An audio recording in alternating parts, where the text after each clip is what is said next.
we had received a large influx of emails because Baron Coleman had a bit of a viral episode regarding a seemingly weird relationship that Erika had with a then 15-year-old girl named Jillian.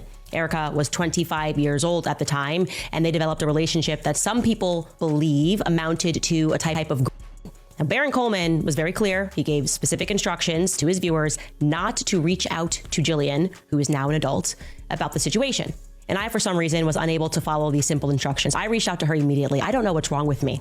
I had a great chat with her about her dynamic with Erika. Is regarding this relationship that Erika had over, it looks like social media. A lot of it played out over social media.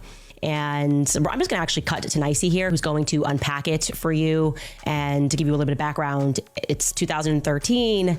And therefore, Erika has just completed her year as Miss Arizona, and she's 25 years old at the time, Erika is. And now you're going to learn how she met Jillian. Take a listen. Back in 2013, Erika was 25 years old, and she was in a relationship with a basketball player named Joshua Harrelson. So at the time, he was living in Michigan, and Erika moved out there to be with him. On the evening of September 15th, 2013, Joshua Harrelson and Erika met a 15-year-old girl named Jillian Falcon. And I know this because Jillian tweeted about it. At 3:53 p.m., Jillian tweeted that she was out for sushi with her friend, and 2 hours later, she tweeted, "Just met Miss Arizona and Josh Harrelson, heart eyes emoji." Now, I'm not sure if Jillian coincidentally bumped into Erika and Joshua or if they were introduced. What I do know is that Jillian had a friend, and the friend's grandparents were renting a home to Erika in Michigan. So I'm not entirely sure if all of these people just bumped into each other coincidentally at the sushi restaurant or if they were formally introduced, but nonetheless, they met, and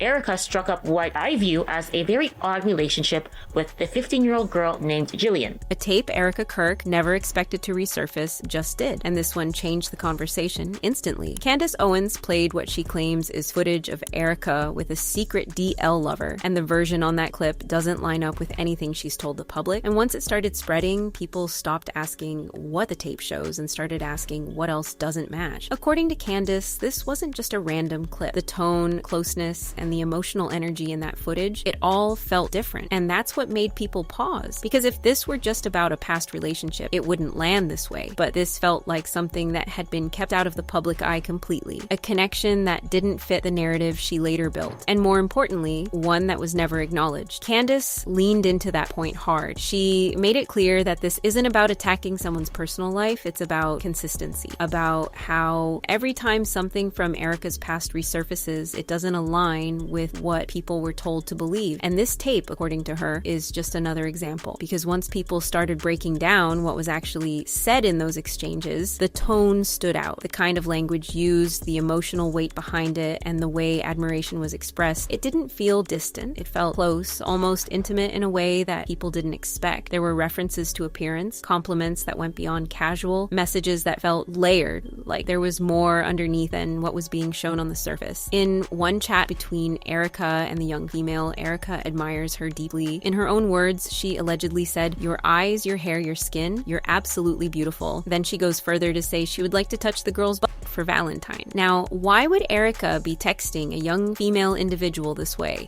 On February 13th, 2014, Jillian replied to one of Erika's tweets by saying, "@Erika Francevy, gorgeous as always." A few hours later, she then tweeted, "Why did @Erika Francevy just send me this?" Laughing emojis, and there is a photo which says, "This Valentine's Day, I am going to touch your butt." Jillian posted this tweet on March 6, 2014. So Erika says, "Let me call you, hold on sweetheart, give me a wow." And then Jillian says, "Okay," and puts laughing emojis. Erika then says, "Too, but not from you, LOL. Holy laughing emoji. You always make me laugh. I don't bat for the other team just yet." On March 13th, 2014, Jillian shared another screenshot of her text messages with Erika. Erika says, "I forgot to tell you, hydrate tonight. No alcohol, and don't eat a lot of salty foods. You don't want to look bloated." Jillian then responds, "Thank you." Erika says, "No alcohol. Really, Erika? Age recognition, you twat waffle. Apparently, I haven't had my coffee yet. What the hell, Erika?" Laughing emoji. Well, on that bite, ...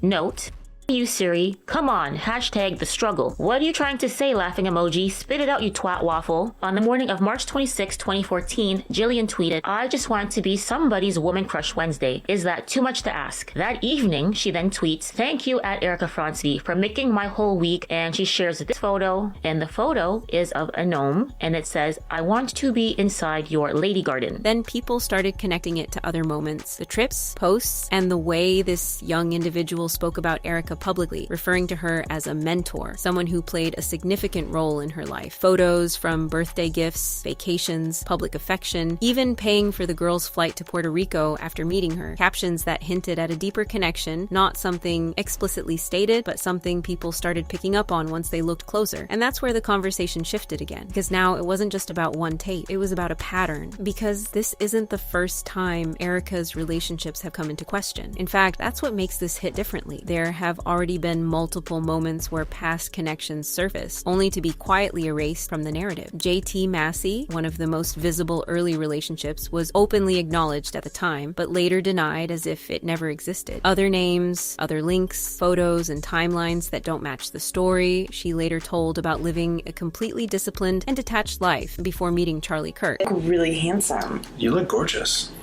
Are you fixing my... I got a little bacon. Babe, that's deep in there. Give them cleavage? People want cleavage. Showcase it. Sex sells, babe. Sex sells. That's me. That's against our religion.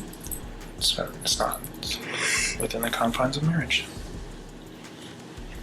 I never dated here because I saw vicariously through my roommate how terrible it was.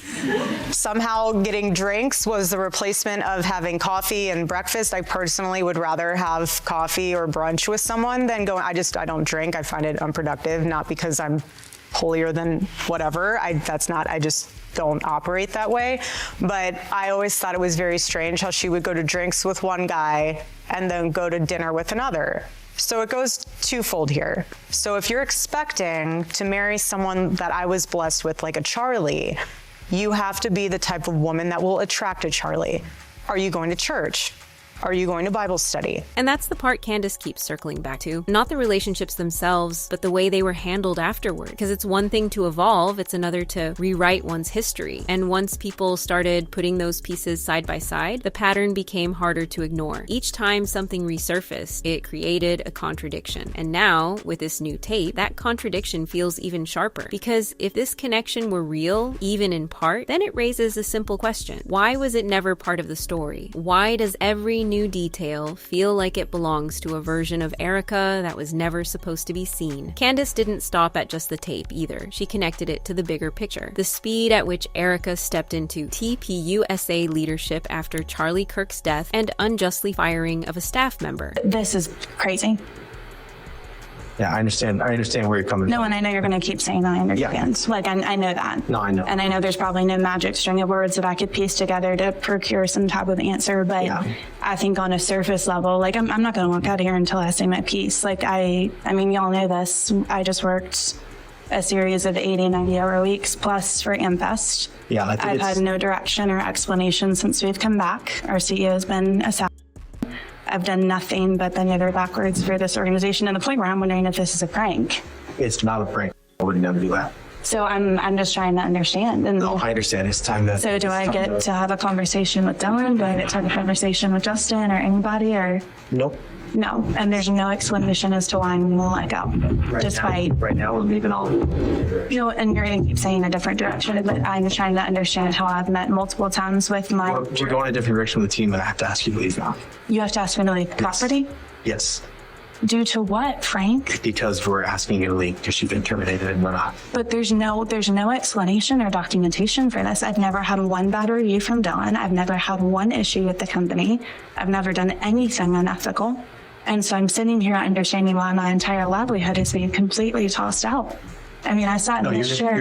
You're gonna do great things. No, and I plan to. I don't think your livelihood's being tossed out. I think you're very successful. Well, my paycheck every other week is being tossed out, Frank, with absolutely no warning whatsoever. I understand. But at this time, it's time for you to go. It's time for me to go. Why? Like this is the treatment that Turning Point is offering now. It's time to go.